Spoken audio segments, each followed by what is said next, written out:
Hello les amis, c'est Mimi, j'espère que vous vous portez bien. Comme promis, je suis de retour avec de délicieux petits biscuits, un peu de sablé, un peu de tout, façon cétogène. Alors il y aura 3 sortes également, j'ai eu quand même très dur à les faire, mais j'y suis arrivée. On a un biscuit qui ressemble un petit peu à un macaron un peu plus croustillant. On a polvorones aux cacahuètes et on aura un sablé aux amandes et au citron. Allez, on part en cuisine avec Mimi pour réaliser tout ça et on revient pour clôturer cette vidéo. À toutes!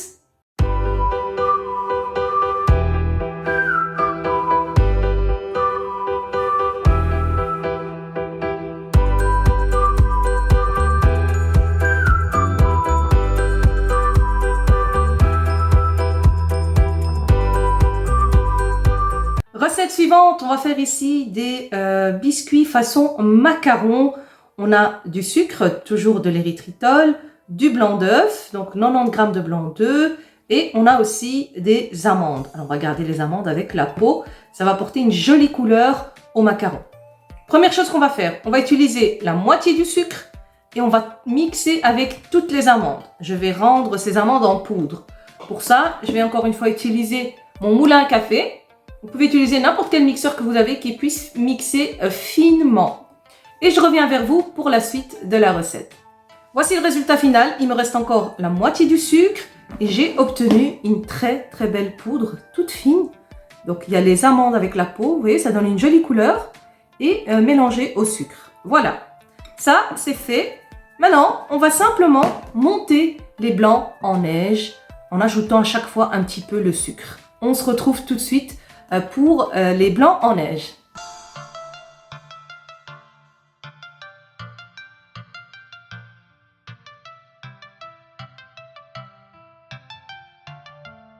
Voilà, les blancs sont prêts et on passe tout de suite à la suite. On va prendre un grand récipient, on va verser toute la poudre d'amande et le sucre. Voilà. Je mettrai les ingrédients bien sûr à l'écran et en barre d'infos.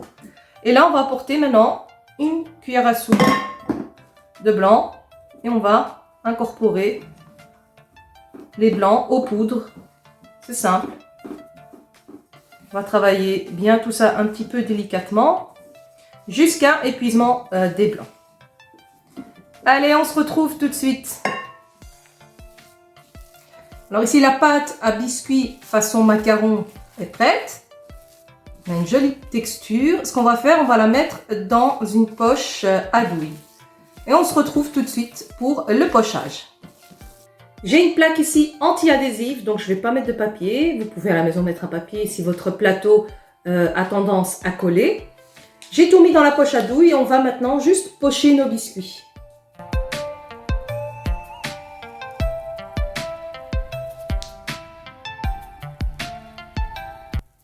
Alors ce ne sont pas des vrais macarons, hein, mais c'est un style. Voici, ici je vais prendre un tout petit peu d'eau avec mon doigt. Et on va légèrement lisser la surface. Un petit peu. Vraiment pas trop d'eau. Et en même temps, on leur donne une jolie forme. Mes biscuits sont lisses et prêts à être enfournés 140 degrés pendant plus ou moins 30 minutes. Donc ici, 30 minutes de cuisson si vous les voulez croustillants. Et si vous voulez vos biscuits un peu moelleux, il faudra alors compter 20 minutes de cuisson. Allez, à tout de suite. Après 30 minutes, mes biscuits sont cuits, sont très chauds. On va les laisser complètement tiédir, refroidir. Ensuite, on pourra les décoller. Et on se retrouve avec la présentation tout à l'heure. À toutes. On passe ici à la recette des polvorones aux cacahuètes. Vous la connaissez, elle est déjà sur ma chaîne. C'est exactement plus ou moins les mêmes ingrédients. Donc on a ici 200 g de cacahuètes grillées. Donc il faut acheter les cacahuètes blanches. Et ensuite on les met au four à 160 degrés pendant 15 à 20 minutes. Et elles sont comme ça complètement croustillantes. Dès qu'elles sont complètement froides, on va donc les mixer en poudre. Ici on a du sucre glace érythritol. Donc je l'ai mixé moi-même. J'ai l'équivalent de 20 g. Et là, on a de l'huile, donc de l'huile d'amande ou de l'huile d'olive. Il faut de l'huile, peut-être aussi de noix. L'huile de friture n'est pas conseillée en cétogène, mais si vous voulez, vous pouvez la mettre. Ça, c'est chacun ses goûts. Et ici, donc 75 ml. Et ici, on a de la farine de noix de coco. Allez, je vais mixer tout ça et je reviens pour la suite. Voici ma poudre de noisettes. Alors, je l'ai laissée légèrement granuleuse. Comme ça, ça va croustiller. Enfin, ça va fondre sous la dent. Voilà, on va verser l'huile. Hop là. J'ai déjà commencé à ramasser. Et le sucre glace. Voilà. On ramasse simplement. Et j'ai oublié la cannelle. Je vais chercher vite la cannelle. Voici une demi-cuillère à café de cannelle. Si vous n'aimez pas, vous n'en mettez pas. Moi, je trouve que la cannelle dans les polvorones, elle rajoute un goût extrême. Voilà, maintenant je vais ajouter progressivement la farine de coco.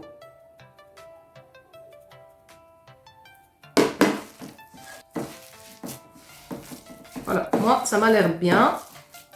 J'ai lavé mes mains, c'est toujours mieux pour bien tester la texture. C'est parfait, vous voyez, c'est vraiment bien, on arrive à manier et c'est friable. On va aller chercher un plateau et on va commencer à façonner nos polvorones. J'ai récupéré ici mon plateau, j'ai mis un papier sulfurisé que j'ai fixé avec en dessous un tout petit peu de gras, comme ça il ne bouge pas. Et c'est parti, on va prendre la pâte, notre belle pâte de polvorones. Et on met dans la main, on façonne et on vient juste poser.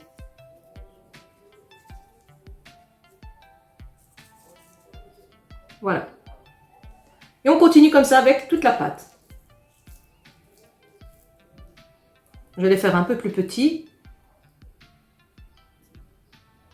Voilà, celui-là, on va diminuer un peu. Il m'a l'air un peu gros. Voilà, comme ça, super.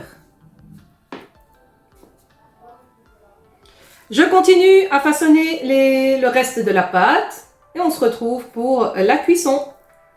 Voici, j'ai obtenu une quinzaine de pièces. Je vais maintenant enfourner 180 degrés pendant plus ou moins 12 minutes. À toutes! Les voici, ils sont cuits. Donc pour ma part, je les ai laissés 9 minutes au lieu de 12. Tout simplement parce que la farine de coco cuit beaucoup plus vite que la farine traditionnelle. Donc il ne faut pas qu'on les brûle non plus. 9 minutes, voici. On va laisser complètement refroidir et ensuite on va passer à l'emballage. C'est parti pour le pliage. Pour ça, il nous faut ces fameux petits papiers spéciaux polvorones. Il y a un côté où l'encre est foncée.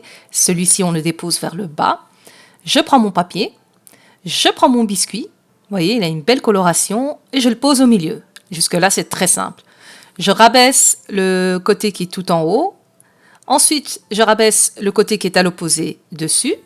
Vous voyez, je plie par-dessus. Et là, je viens simplement maintenant fermer mon bonbon, mon polvorones. Et je l'enrobe, je l'emballe. Je l'emballe, désolée, je suis un peu fatiguée. Je l'emballe, on ferme et voilà le polvorones. Allez, on va vite faire un petit suivant. Donc, le dessin qui est à la couleur foncée vers le bas du papier. Je pose au milieu mon polvorones. Je rabaisse le côté qui est donc en coin. Je prends l'autre coin. Je viens jusqu'au biscuit. Je plie. Et là, on va maintenant fermer. Voilà, aussi simple que ça. Et on emballe, on tourne et on tourne. Voilà. Bon, je vais continuer les suivants et on se retrouve pour la présentation finale en fin de vidéo. Ah oui, ici, si vous voulez, vous pouvez saupoudrer encore de sucre glace d'érythritol. Moi, je ne supporte plus le sucre, donc j'ai laissé comme ça. Mais vous, faites comme vous le désirez chez vous. Il ne nous reste plus que notre dernier biscuit, un sablé aux amandes. Alors, on a de la poudre d'amande. Ici, c'est de la poudre d'amande qui est blanchie, mais que j'ai fait griller légèrement, torréfiée donc à la poêle. On mélange bien pour pas que ça ne brûle. Ça va intensifier le goût de l'amande. Vous pouvez garder l'amande blanche, mais comme ça aura meilleur goût. On a du beurre à température ambiante, bien sûr, et on a du sucre glace d'érythritol, donc je l'ai mixé moi-même. C'est simple. Et ensuite, moi, je vais parfumer ce sablé avec du zeste de citron. Vous pouvez bien sûr mettre de la vanille, de la cannelle, de la cardamome, tout ce que vous voulez. Donc, je vais prendre juste un couteau pour couper un petit peu le beurre qui est à température ambiante, qui est au fait déjà bien ramolli. C'était pas nécessaire vraiment de le couper. C'est pas grave. On se rajoute de la vaisselle. C'est pas un couteau en plus ou en moins qui va changer le boulot qu'il y a derrière la caméra. Je verse par-dessus le sucre glace et je vais donc zester par-dessus le citron. Donc on met pas beaucoup, vraiment juste de quoi parfumer le biscuit, l'équivalent peut-être d'une toute petite cuillère à café. À l'aide de mes doigts tout propres, je vais maintenant malaxer le beurre et le sucre glace d'érythritol avec le zeste de citron. On mélange le tout jusqu'à ce qu'on ait une belle pâte bien crémeuse. À ce moment-là, on va venir et on va ajouter simplement la poudre d'amande. Donc pour bien l'incorporer, on va mettre en 2 fois. Donc ici, ma poudre d'amande est un petit peu encore tiède. Donc elle va faire fondre un peu le beurre et ça se ramassera beaucoup plus vite. Donc si c'est un petit peu liquide, il ne faut pas vous en faire. Mais respectez bien les ingrédients à l'écran. Il ne faut pas rajouter de poudre d'amande pour autant. Voilà, on verse le tout. Et on va maintenant bien ramasser la pâte. On la malaxe et on la ramasse. J'ai fini ici de la ramasser. J'ai lavé mes mains. Et regardez, on a une superbe pâte sablée aux amandes avec très peu d'ingrédients. Maintenant, je vais un tout petit peu l'aplatir. Je la mets dans un sachet de congélation. Vous pouvez mettre du papier film, ce que vous voulez. En fait, on va la filmer, l'emballer pour la mettre au frais, pour que le beurre redurcisse un petit peu et qu'on puisse comme ça travailler notre pâte sablée. C'est parti pour 1 heure au frais. À tout de suite. 1 heure plus tard, je suis de retour. Ma pâte a raffermi, donc le beurre a redurci. Voilà, super. Je vais la poser donc sur un papier sulfurisé. Je vais la réarranger un tout petit peu mieux face à moi pour avoir plus facile. Voilà, vous voyez, elle devient un petit peu dure. Très bien. On va mettre par-dessus un autre papier sulfurisé. Voilà. Et à l'aide du rouleau, on va maintenant étaler le biscuit et vous allez choisir l'épaisseur que vous voulez. Moi, je vais faire 1/2 centimètre.